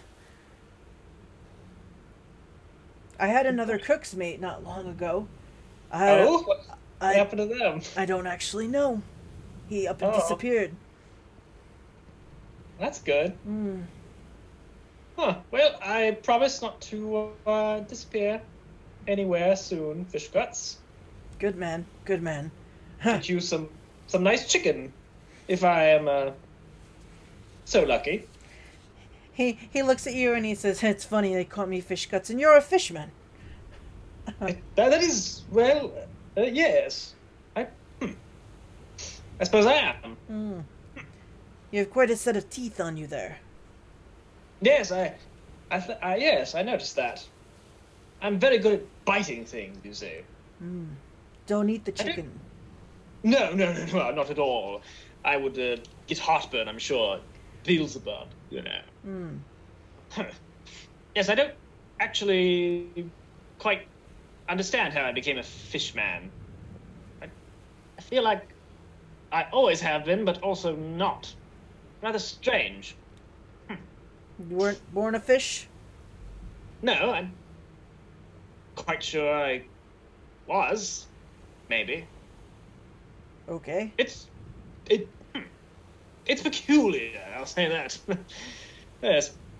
Like you had a different life before coming on this ship. I feel like I had a different life at some point. But I also... It feels like I had two different lives, honestly. Did they hit you really hard on the head when they conscripted you to the crew? Oh, possibly. I don't actually remember. You should probably get your head checked by the ship's doctor. I was a doctor on this ship. Yes. Suppose maybe I shall. Might be a good idea. Be careful though. He likes to cut off limbs sometimes. Oh. Usually it's when it's necessary, but sometimes it's experiments. Charming fellow. But well, Brandy. Yeah, he finishes his brandy and he says, "Well, early day again tomorrow. Best get some sleep." Okay.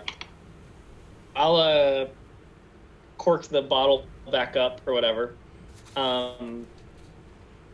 And I think I'm gonna... They have their room, like, right next to here. Him and Fish Guts, right? Yeah, it's the next, like, if you leave the galley, it's the next door outside on the left before you go into the hold itself. Okay. I think I'm gonna... find, like, a little scrap of paper or something. Something I can write on. And I'm gonna write her, like, a little note and wrap it to the top of the bottle. And just kind of, like, leave it at the door or leave it on her bed if the door is unlocked. Okay. Whichever one. Yep, the door is unlocked, so you can poke your head inside and just kind of, you poke your head in, and it's just a little small cabin. There's 2 beds with a footlocker at the end of each. You know, it's kind of a little unkept, but not too terrible. You can kind of pick out which one's her bed and which one is Fish Guts. And I'll just leave a note that says, like, Fish Guts and I had some, but we thought we should leave you a bit, and then put, like, Bart at the bottom. All right. There. So you leave Cutthroat a small gift, and then head down to the lower hold, where the you see the rest of the crew is slowly kind of meandering in. A couple of people are coming in with wrapped hands and bandages from having played the arm wrestling game. There's a few nursing bruises from playing the Iron Ingot game with the pigskin. And you kind of move your way through as they're hanging their hammocks throughout the hold and set yourself up for the night to go to sleep. And everybody settles in to their hammocks for the night to take a night's rest. Martins eventually makes his way back downstairs. He's kind of one of the last ones to make it back down, as Cutthroat has finally released him from his entertainment duties. After he sung her to sleep, right? Oh. Yep. She made him follow along and play until she went to sleep. And so you all go off to sleep, and you find yourselves woken in the morning to the sound of the ship's bell up above again, the ship's clock going off. No one disturbs you in the night as you are kind of come awake, and you sort of look around and you see Phipps kind of cronies sort of look in this direction as you kind of all start to get up and roll out of your hammocks, but they don't make any move in this direction. They sort of look over for just so that they know that you've noticed them like staring you down, and then they one by one sort of make their way back up. Jaundice stands there for a few extra beats and then kind of looks down, noticing that the others have left, and kind of stalks off after them. I want to talk to them real quick. Okay, so you follow after them. Yeah, I want to say, oh, I saw you looking at me. I just want to say, no hard feelings for what happened yesterday. I know you all was just following orders, like by Mr. Plug, and that's fine. You know, if Mr. Plug ordered me to harass you guys, I would do that. Like, I just want there to be no hard feelings between us. You know, it's all good. You see Slippery Sill, the crazy-eyed human woman. She looks at you and she goes, It wouldn't take any orders for me to want to slip a knife through your ribcage. God. Really? Mm. Well, that's good to know. And watch out for this one. She points at Jaundice. She's like, he doesn't say much. He does his talking with his fists. You just watch your back, all right? All right? We know Is about that you. right, Jaundice? Can we just be friends? He kind of looks down at you, and he kind of cracks his knuckles in his big meaty fists, but he doesn't say anything. Well, that's too bad. I've never done anything to you, and you've never done anything to me on your own accord. But I was hoping we could just be shipmates. Yeah, we'll be shipmates as long as we need you. But you just better watch your back. That's what you better do. Well, I appreciate a warning. But don't worry, I'm one. You'll see me coming, because I like to see the look in their eyes when they go gray. Yeah, that's what I like. I like to see that. All right. I go back. Guys, she's crazy. That one is off her fucking nut. Clearly. All right, we've got to do something about that one. Well, first let's get up on deck and not get lashes again. Yeah, I was gonna say. Hurry up for roll call. All right. Roll call. So you all make your way up on deck. Yeah, I follow the others because I have no idea what this roll call thing's all about. I don't think. I didn't go to it, so might as well. You just stand there, I think, while our captain talks. I came I up follow late. Martin's. Martin seems like he knows what he's doing. Yep, that one is just a He's the picture only one of who was there, professionalism. right? Oh, Martin's and Miri. I just follow Oh, them. they brought me up late yesterday, so I didn't see it either. Alright, I follow Martin's. So you all follow Martins up onto deck, and the crew is again sort of like milling about. This time you notice the captain has not come out. He's not up on deck. Mr. Plug just sort of walks down the stairs from the ship's wheel and kind of walks amongst the crew, sort of looking to make sure everybody has arrived. He gets to where the sweat box is situated, and he looks at Master Scourge and nods toward the sweat box. And Scourge comes over and unlocks it and lets Phipps out from inside the box after he spent the night in there. Phipps kind of crawls out of the box and goes to say something, but Plug just sort of looks at him, and he silences very quickly and doesn't say anything. And they sort of make sure that everyone's here, and then as all the crew starts to sort of split off to do their tasks, Fishguts comes up with the breakfast biscuits again and starts handing them out. And Master Scourge walks past him and says, "We're gonna need your ship's cook, mate, for a a different task this morning, so you're on your own, fish guts. And then he looks around and he points at Martins, Miri, Holt, and Antoinette, and he's like, you four too, get over here. We've got a special job for you today. All right. Okay. I make my way over kind of slow. I saunter Mr. along. Scourge, have a good rest. He just glares at you for a moment, and he says,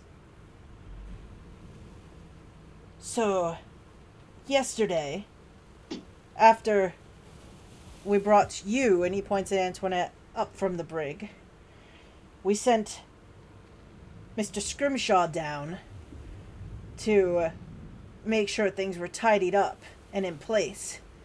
And apparently, there's something in the brig that went after him. So we need you lot to go down into the brig and sort out whatever it is that's down there.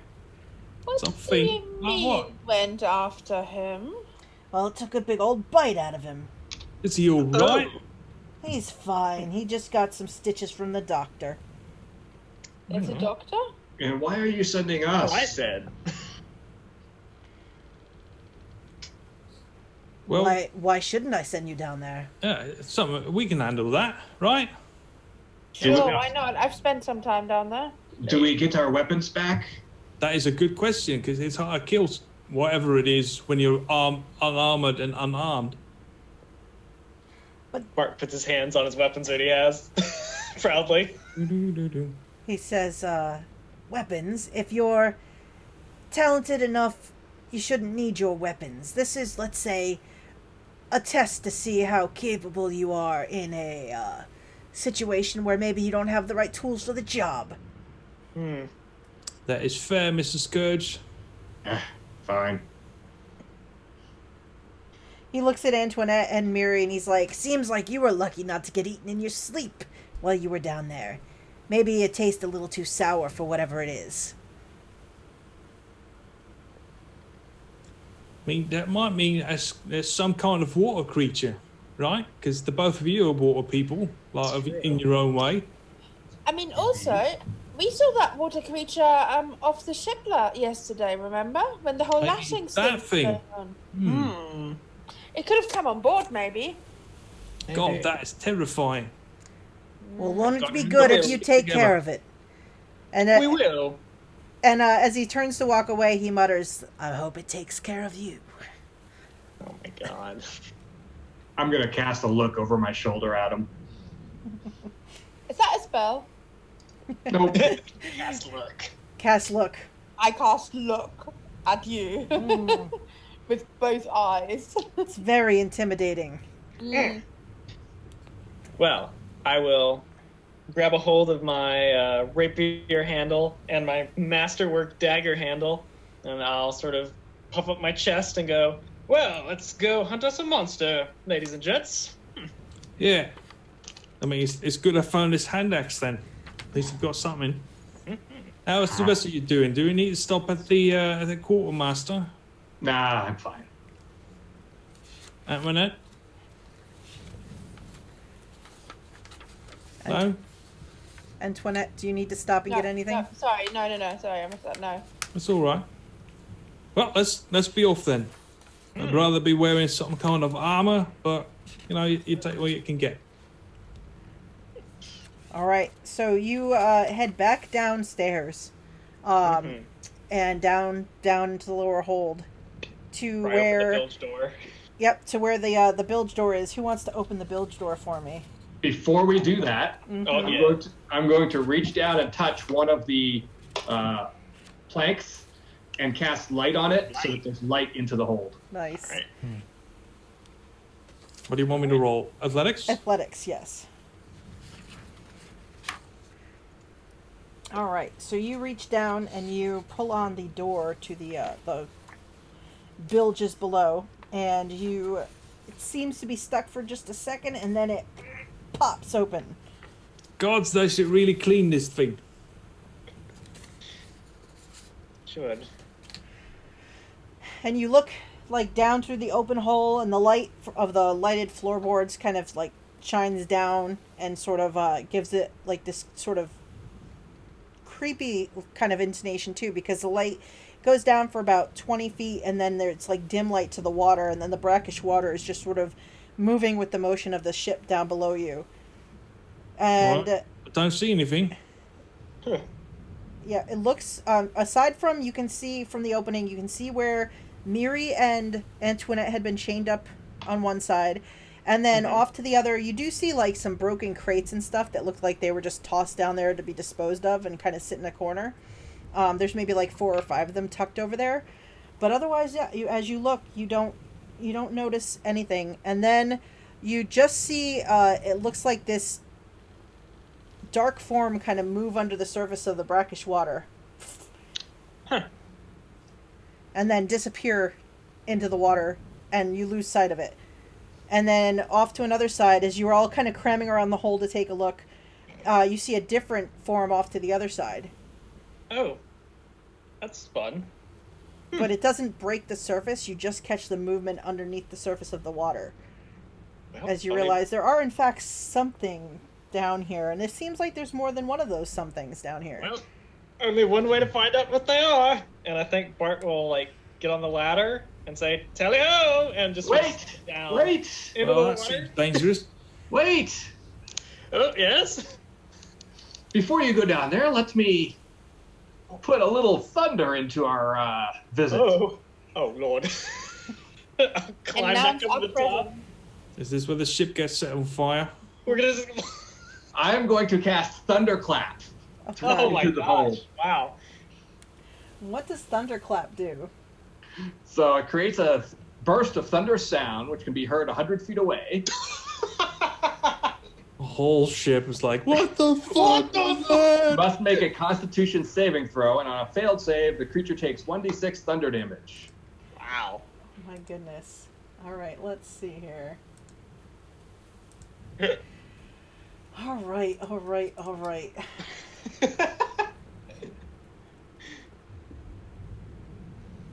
my gosh.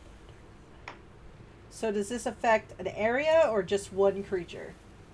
It's an Area. area. Alright, an area.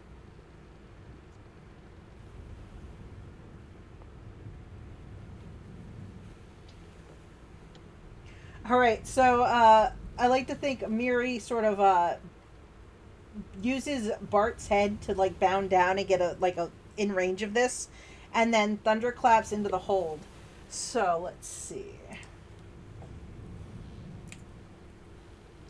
Let's see how many are within range. Oh man, all of them are within range as My you God, leap there's down. 6 of them.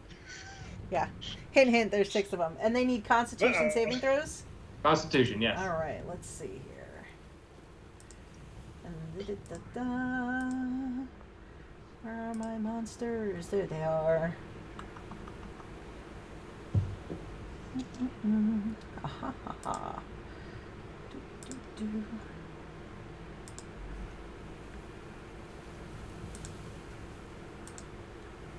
Alright, so. Boom, boom, boom, boom, boom. Constitution. Alright, here we go. 1. Will fail. And it's a 12. Is that what they're shooting for? Alright, 2. Alright. Fail. 3. Fail. 4. Makes it. 5. Fails. And 6. Wow, I'm below average here. Alright, so all but 1. You have those natural 20s. I do. Yeah, just spend them all on rats. Saving them for when it really matters. All That's right. why I'm trying to encourage her to get rid of them. How much damage is that? 1d6. Roll that. Gone, Beautiful gone. footage. Roll high, roll high. Ooh, nice. Good job. All Can't right. do much higher than that. So, and the one that made it doesn't take any, right? Correct. All right, great.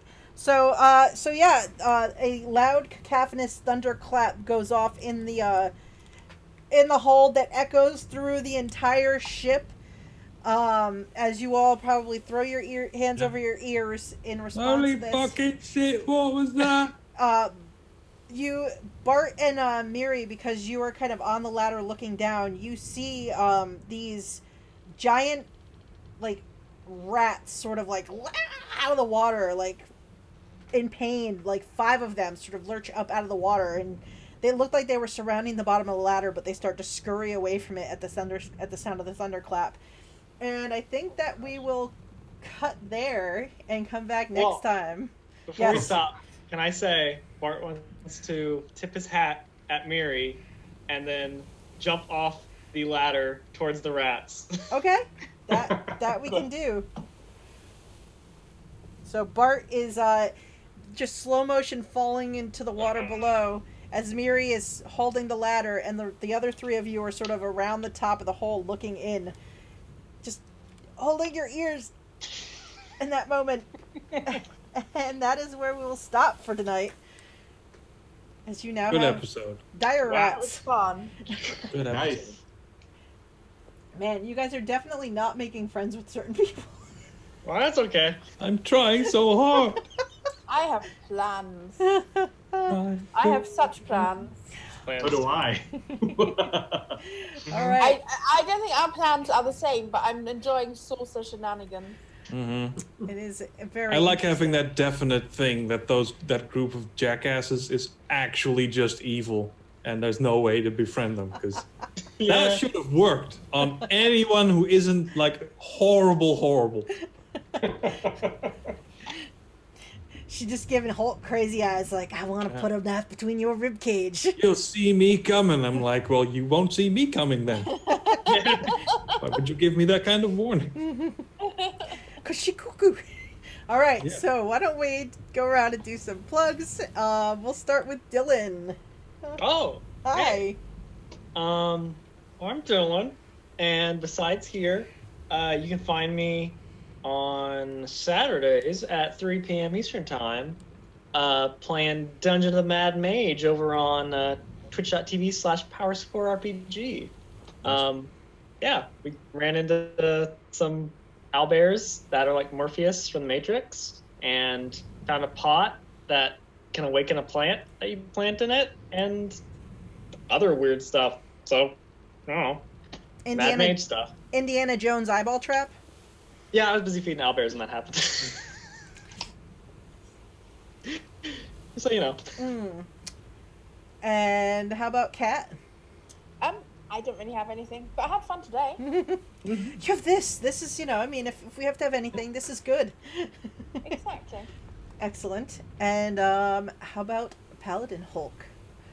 Hi everybody, I'm PaladinHulk. I am a Twitch moderator for Random Tuesday, Little Red Dot, and Geekspace TV. And coming soon, in June 12th, you can find me in Maggie's, Margaret Crone's charity game of D&D, where I'm going to be playing an old guy who has no idea where he is. He's very lost. You should come and help him, because God's above, he needs it. He's all alone. Well, I really want to see this. Right? And how about Brad? Brad, don't have much going on right now, but maybe some things in the future. We'll see. Awesome. And I guess I'm Jeanette. Hi.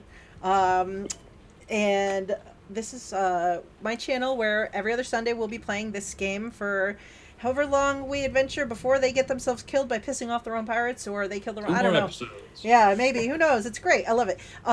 So every other Sunday we're here at 4:30 p.m. Eastern Time for Skull and Shackles, and then every other Monday, so a week from tomorrow night, we do Call of Cthulhu. I'm running an Old West game that Dylan's currently playing in, and that is quickly kind of speeding to its end game at this point. A lot happened in the last session, and yeah, so pretty explosive session, let me tell you. But that's at 6 p.m. Eastern Time on every other Monday. And then you can find me also on PowerScore RPG's Mad Mage game on Saturdays at 3. And Thursday nights at 7 p.m. Eastern Time on Dammit Barry's Twitch, I get to play a Tiefling Cleric of Selûne in Horde of the Dragon Queen.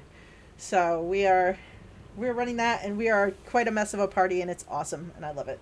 And otherwise, I made a Patreon because they were changing their payment scale. So there's a Patreon that I've been trying to post to and come up with tiers for. And you can see our previous games on YouTube. And I'm slowly releasing our games as podcast form. So I started with the Cthulhu game, and then I think this one will be next in that set of releases. So that's what I have going on right now, I think. So check in on Twitter and things like that. Follow us on Twitch. Subscribe on YouTube. And follow me on Twitter and the rest of these guys on Twitter. These wonderful people, because you never know what shenanigans everybody's getting up to week. So Sorcerer shenanigans. that too. If the ship explodes, it is either going to be Mary's fault or Antoinette's fault. It probably is going to be a little of both. Just so we all know. Yeah, well, you know. But if we blow up the ship, then Mary hasn't got a ship to command. So Exactly. So there are limits, I guess. That's good. Good to know. For now. Yes. For now. All right. So everyone take care. Have a good Memorial Day weekend for those that celebrate. That's coming up next week. And we'll see you in 2 weeks for more High Seas adventures and some Dire Rat fun. Sounds good. Where I Is have, that what they are? ooh, maybe, but I have an odd nat 20, so we'll see how that goes. Great. All right. What could possibly go wrong? Everything. Bye. Bye. Take care. Bye. Thanks for watching. Later.